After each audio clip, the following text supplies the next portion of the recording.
bon matin qu'on roulait vers l'est, j'ai fait tourner David vers le site du banc de pêche de Passepébiac. Je lui ai fait croire que je voulais passer à la poissonnerie, mais en réalité, je voulais juste le tester pour savoir s'il avait lu mon livre.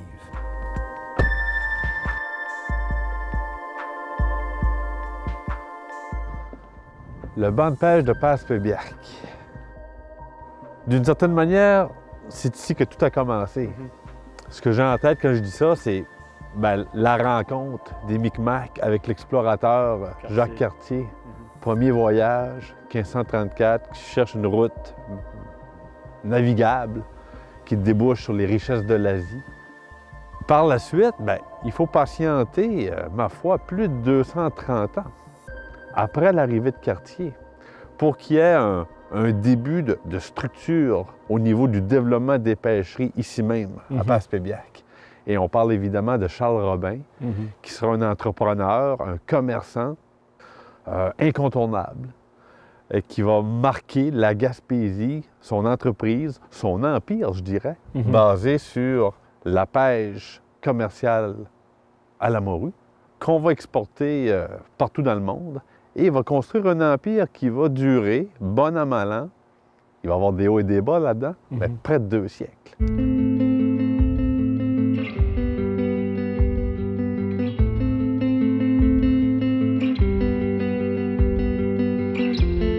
Robin vient des îles anglo-normandes. Il est natif de l'île Jersey. Petite île dans la Manche, le bras de mer qui sépare la France et l'Angleterre. Il parle le jerseyais. Et par tradition, on appelle ça les îles anglo-normandes, ça le dit. Anglo, Angleterre, Normand, Normandie. Ils ont les deux traditions, ils ont les deux cultures. Alors, ils parlent le jerseyais, le français et l'anglais. Alors, il arrive ici en 1766. Il a 23 ans. Et c'est l'année suivante, en 1767, 7 ans après la conquête, que Robin prend la décision d'installer son siège social à Passepébiac. Fait qu'une dizaine d'années après son installation, on est en 1778. Il y a des corsaires américains qui viennent ici et ils vont raser les installations de Robin, si durement construites pendant une dizaine d'années. Juste en représailles, c'est pas un loyaliste, c'est pas... Juste en représailles, juste en représailles. Alors, ils s'en viennent ici, ils rasent toutes les installations du banc. Robin va être fait prisonnier, il va réussir à s'échapper, c'est la guerre d'indépendance, Robin est découragé, il décide de partir chez eux jusqu'à temps que la paix revienne, et il va revenir en 1783, quand la guerre d'indépendance américaine va prendre fin, victoire des Américains contre les loyalistes, puis il va même se construire une poudrière, des fois que l'ennemi reviendrait encore le visiter. Pour se protéger. Il y a une poudrière pas loin d'ailleurs, on devrait aller la voir. Wow, on va aller voir ça.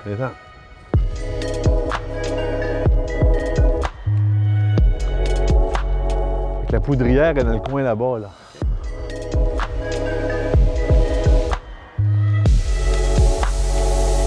Quand même venteux aujourd'hui. Ouais, typique de la Gaspésie. Les gens avaient quand même... Ils maîtrisaient un savoir-faire incroyable. Le bâtiment date quand même de 1788. Il n'est pas sur le point de s'effondrer.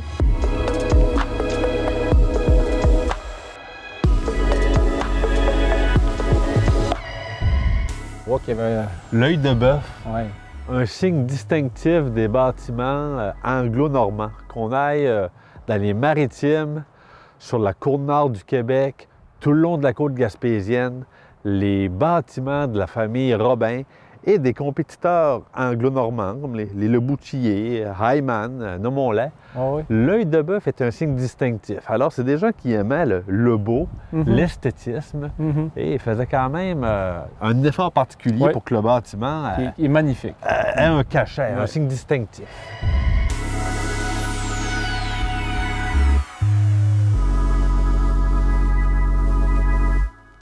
Je remarque que le bâtiment est isolé, le site est vaste. J'imagine qu'il y avait d'autres bâtiments ici autour, là. Vaste terrain, très grand territoire. Si on regarde des photos datant d'avant les années 1960, on voit que le banc de Passepébiac est très construit. Ah, il y avait plus de 80 bâtiments sur le site. Puis il y avait des résidences pour des familles, les travailleurs résidaient sur le site? Il y avait ce qu'on appelle des cook rooms. OK. Les travailleurs de la compagnie peuvent séjourner, peuvent dormir, manger ici, parce que la clientèle, les ouvriers pouvaient venir des villages avoisinants également, là. Ça a employé des centaines de personnes, la compagnie Robin, là, à l'époque.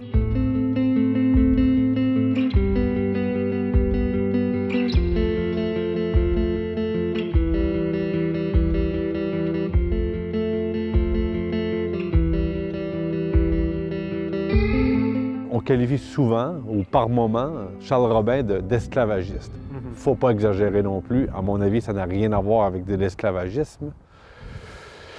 Personnage qui a quand même forgé une dépendance en montant un système qu'on appelait le système Robin, système d'endettement, système de crédit, parce qu'il possédait aussi les magasins généraux qui fournissaient tout l'équipement aux pêcheurs pour pouvoir pratiquer son métier de pêcheur.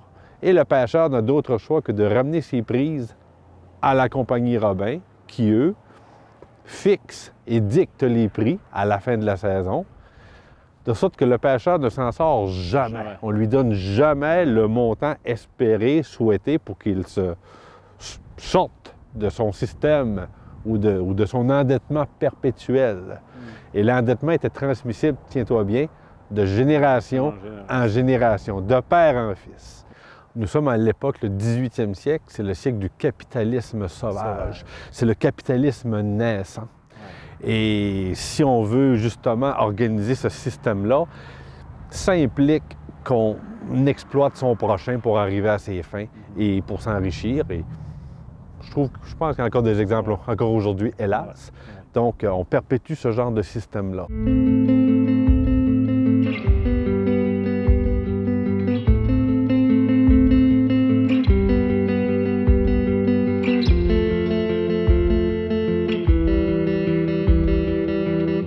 Ce qui va sonner le glas pour la compagnie, c'est le fameux moratoire de la pêche commerciale à la morue, qui arrive officiellement en 1993. Mais déjà, le ralentissement ou le déclin avait été amorcé avant.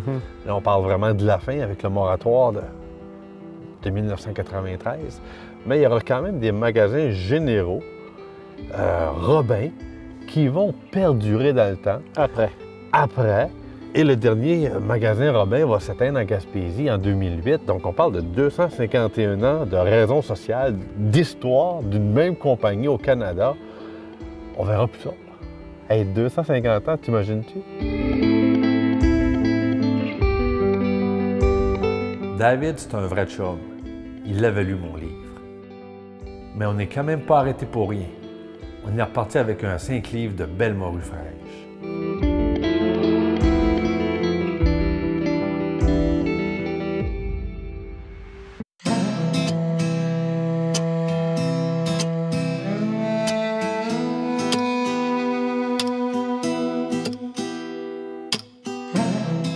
À un moment donné, je marchais à New Carlisle avec Frida, la plus vieille de mes filles. J'ai fait semblant de rien, puis j'ai tourné sur l'avenue René-Lévesque. En réalité, je savais très bien où je m'en allais. Hey, on est sur l'avenue René-Lévesque. C'est sa maison? Oui, on l'a trouvé. C'est sa maison. Elle n'a pas été restaurée? Non, elle n'a pas été restaurée. Pas encore. La maison, elle a été construite vers 1905. Puis Dominique Lévesque, le père de René, s'en est porté acquéreur en 1920. René Lévesque est né 2 ans plus tard, au mois d'août 1922. Combien de temps il a habité dedans? Il a habité ici jusqu'à l'âge de 16-17 ans. Ouais.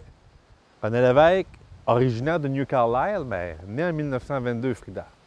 Ça veut dire qu'à l'époque, c'est souvent des sages-femmes qui aident les femmes à accoucher, la plupart du temps. Puis les hôpitaux en Gaspésie, à l'époque, sont pas mal rares. Fait que dans le cas de René Lévesque, pas d'hôpital dans le coin.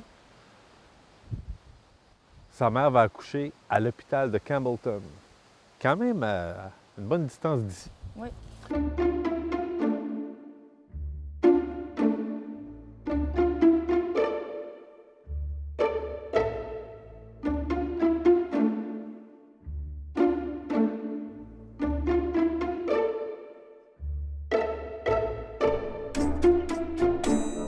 maison en tout respect, là, Mhm.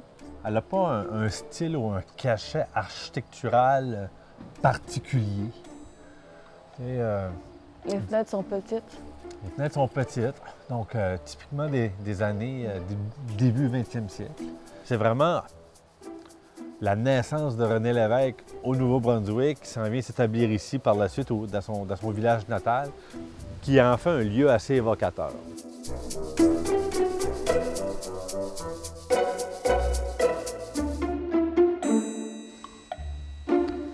Fait que René Lévesque grandit à New Carlisle. New Carlisle, milieu dans les années 20 surtout, milieu très majoritairement anglophone, parce que c'est un village qui a été fondé Par les loyalistes. par les loyalistes américains. Au lendemain de la guerre d'indépendance américaine, c'est des réfugiés. Ils cherchent des endroits où refaire leur vie. La Gaspésie, New Carlisle, va être un endroit pour eux à partir de 1784. C'est pour ça que René Lévesque, les communications, tout jeune, il va maîtriser les deux langues très facilement. Ses premières armes, si je puis dire, en communication, parce que c'est un grand communicateur, c'est un don pour lui, bien, il va les faire pas loin d'ici, juste en haut de la côte. Il y a une station de radio ici, qu'on appelle CHNC. Alors, en 1938, le jeune René Lévesque, 16 ans, prend le micro, puis se trouve une petite job d'animateur ici à CHNC. Alors, c'est comme ça que les portes du vaste monde des communications vont s'ouvrir pour lui. C'est comme ça qu'il va commencer à se faire connaître. C'est comme ça qu'il va commencer à se faire connaître. Et à partir de 1939, le père, Dominique, décède subitement. Alors, la maman, qu'est-ce qu'elle décide de faire en 1939? Elle s'appelle Diane Dionne Pinault, décide de prendre la famille et de partir à Montréal. 1939. Alors, c'est la fin de l'épisode gaspésien, en quelque sorte, pour René Lévesque.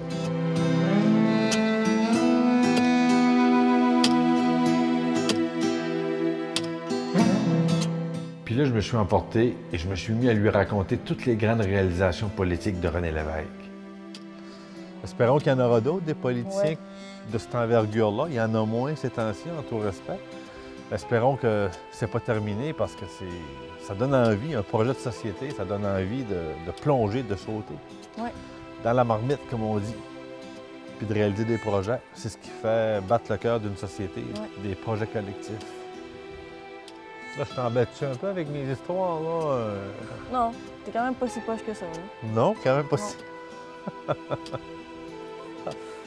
pas si proche que ça.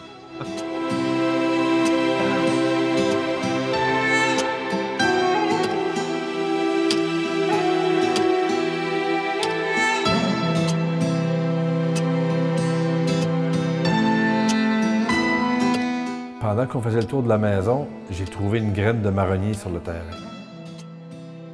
On l'a replanté ensemble en rentrant chez nous.